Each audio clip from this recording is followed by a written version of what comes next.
তিনটা সময় সবচেয়ে বরকতপূর্ণ। বলেন কয়টা সময়? সময় বলেন কয়টা সময়?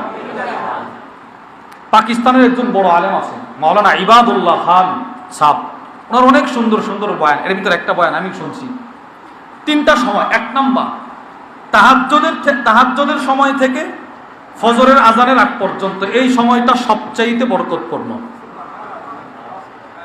যত হেফজখানার ছাত্র হাফেজ হয়েছে এদেরকে বলবেন, ভাই তুমি তো মাগরিবের পরেও কোরআন মুখস্থ করার জন্য চেষ্টা করো, আসরের পরেও চেষ্টা করো। আচ্ছা, তুমি যখন হুজুর ডাক দিয়ে ঘুম থেকে জাগ্রত হও ফজরের আগে, ওই সময় যখন তেলাওয়াতটা করো তোমার কাছে কেমন মনে হয়? তো সে বলবে, জানেন কি, আপনি নিশ্চিত লিখে রাখেন, প্রত্যেক হেফজখানার ছাত্র আপনাকে বলবে ওই সময় সারাদিন যে তেলাওয়াত করছি যত পেস লাগতো, ফজরের সময় ঘুম থেকে ওইটা একবার পড়লে পানির মতো ক্লিয়ার। এই তো পরিমাণ বরকতের সময় ওই সময়টা।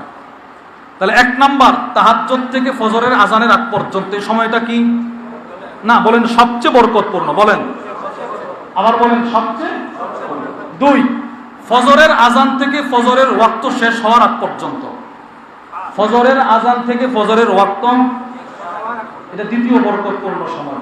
তিন, ফজরের ওয়াক্ত শেষ হওয়া থেকে চাশতের আগ পর্যন্ত যে সময়টা, এটা সবচেয়ে বরকতপূর্ণ।